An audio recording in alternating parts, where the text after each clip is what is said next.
Hey guys, it's me CriticalCubing, and Feliks Zemdegs recently broke the world record single with a time of 4.73.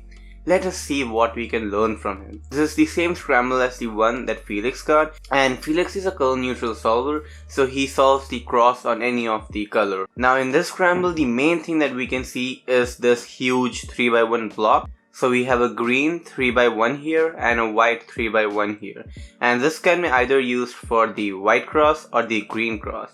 Now Felix in this scramble did the green cross because we have this edge also in here, which gives us the opportunity to do an X cross. And the corner for creating this X cross is in here, which is already connected with the cross edge. Now green cross also has two of the cross pieces in here, which are already adjacent to each other, in relation to each other.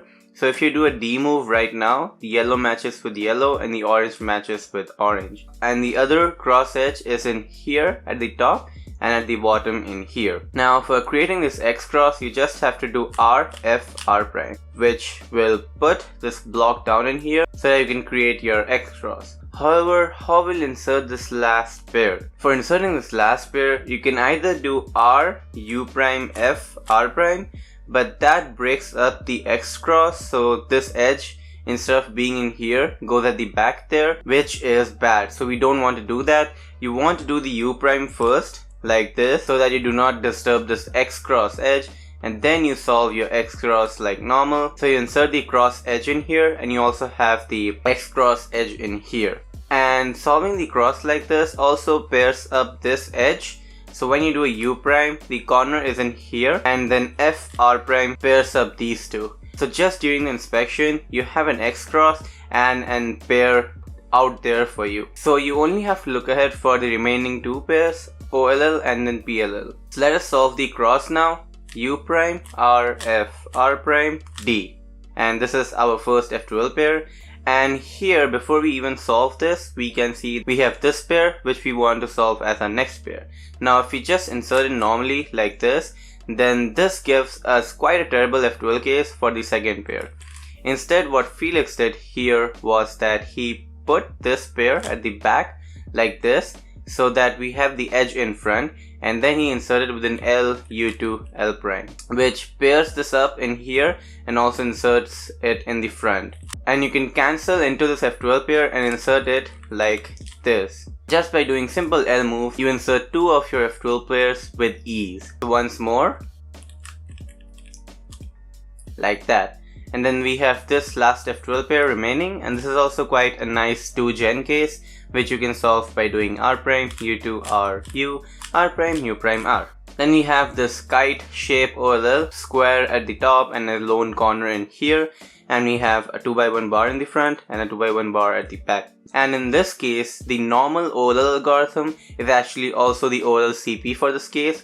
So once you are done with your OLL, you will either get a U perm, H perm or Z perm. And the prediction for these cases is also quite easy, which I'm going to elaborate further. But Felix already knew that he was going to get a U perm. So just after doing this OLL right, he knew that he was going to get a U perm. So he cancelled into the U perm, and he cancelled into the U perm. Hence he did not even need to pause for his OLL to PLL transition, which gave him a huge advantage and made this solve a world record solve. Lastly, we only have to do AUF, which you can do with U move like this. Now the question arises, how did Felix have a pause-less OLL to PLL transition? Now for this OLL CP case, if you have a bar at the front, then you know that you are going to get a U perm.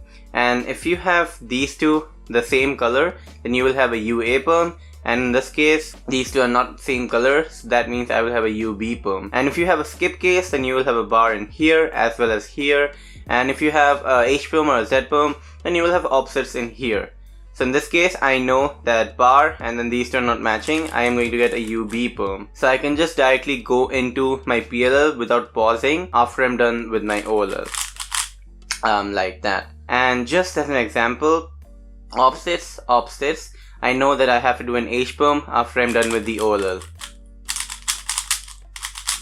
So PLL prediction for these type of oral CP cases is quite easy, and that is what Felix did, which gave him a pauseless oral to PLL transition, and all throughout the solve he did not even pause for a single second, which just shows how good his look ahead actually is. Another example, here we have a bar in front, that means I am going to get a U perm, and then these two are matching, so I know that I have a UA perm, so I can just cancel into it like that. And last example, bar in here, that means I'm going to get a skip like this. Knowing this simple thing gives you a pauseless PLL. And the beauty of this solve was that unlike the previous world records, like Colin's world record had a PLL skip, Lucas's world record had PLL skip, Matt's world record had forced OLL skip and then PLL skip. Unlike all the previous world records, Felix's world record is full step. He first did the X cross, then he solved the F2L, lastly he solved the OLL, and then he solved the PLL. So there were no skips anywhere in this solve, which is brilliant because generally when we think of world records, we think that the person might have got lucky with the last layer, like getting a PLL skip, but in this case it was just pure skill.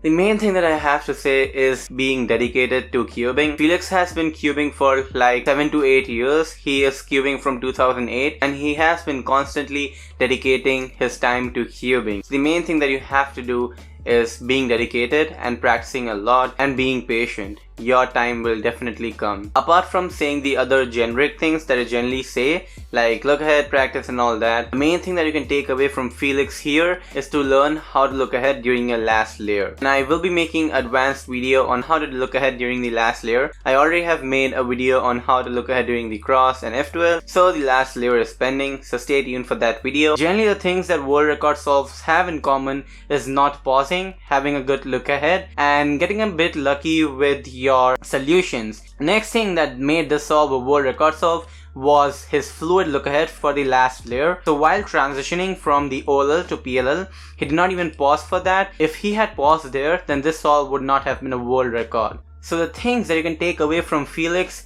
is having proper look ahead where you don't need to pause, learning some one look last layer cases so that you don't have to pause for your last layer transitions, getting better at intuitive stuff like X crosses for example. Felix is very good at intuitive X crosses, and lastly using your inspection wisely. In this solve we see Felix taking quite a lot of time for his inspection so he could plan his stuff better and look ahead more into the solve just during the inspection.